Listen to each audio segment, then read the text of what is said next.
তিনি ছিলেন এমন এক সেনাপতি যিনি কোনোদিন কোনো যুদ্ধে পরাজিত হননি। মক্কার কুরাইশ বংশের অহংকার রণকৌশলের জাদুকর খালিদ বিন ওয়ালিদ রাদিয়াল্লাহু আনহু। অহুদের যুদ্ধে মুসলমানদের সাময়িক বিপর্যয়ের পিছনে যার যুদ্ধ কৌশল কাজ করেছিল। খন্দকের যুদ্ধে যিনি ছিলেন ইসলামের কট্টর প্রতিপক্ষ, কিন্তু সর্বশক্তিমান আল্লাহর পরিকল্পনা ছিল ভিন্ন। ইসলামের ইতিহাসের সবচেয়ে বড় শত্রু কিভাবে হয়ে উঠলেন সাইফুল্লাহ বা আল্লাহর তরবারি। চলুন ফিরে যাই ইতিহাসের সেই রুদ্রাস্য স্বর্ণালী অধ্যায়ে। হিজরির ৭ম সাল।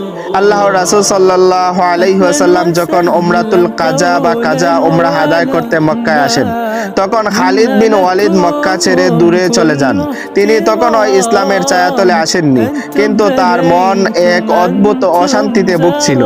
ঠিক এই সময়ে খালিদের ভাই ওয়ালিদ বিন ওয়ালিদ, যিনি আগে ইসলাম গ্রহণ করেছিলেন, রাসূলুল্লাহ সাল্লাল্লাহু আলাইহি ওয়াসাল্লামের সাথে মক্কায় আসেন। তিনি তার ভাইকে মক্কায় না পেয়ে একটি চিঠি লিখে যান। সেই চিঠিতে ওয়ালিদ লিখেছিলেন, প্রিয় ভাই খালিদ, আমি অত্যন্ত বিস্ময় বোধ করছি যে তোমার মতো একজন বুদ্ধিমান ও বিচক্ষণ মানুষ কিভাবে ইসলাম থেকে দূরে থাকে। ইসলাম তো এক চিরন্ত সত্য। আল্লাহর কসম, আল্লাহর রাসূল সাল্লাল্লাহু আলাইহি ওয়াসাল্লাম তোমার সম্পর্কে আমাকে জিজ্ঞেস করেছেন। তিনি বলেছেন, খালিদের মতো মানুষ ইসলাম সম্পর্কে অজ্ঞ থাকতে পারে না। সে যদি তার বীরত্ব ও রণকৌশল মুসলমানদের পক্ষে ব্যবহার করত, তবে তা তারই জন্য কল্যাণকর হতো।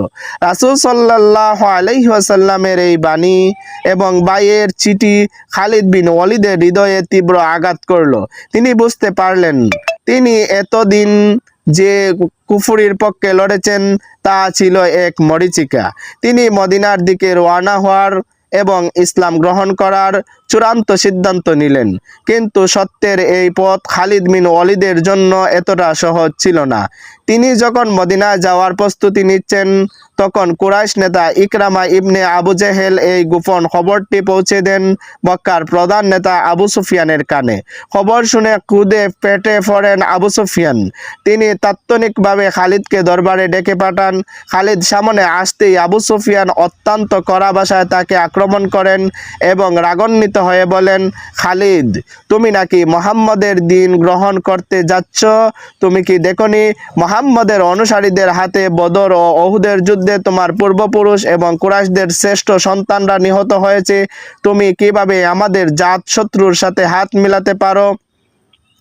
আবু সুফিয়ান খালিদকে চরম হুমকি দেন।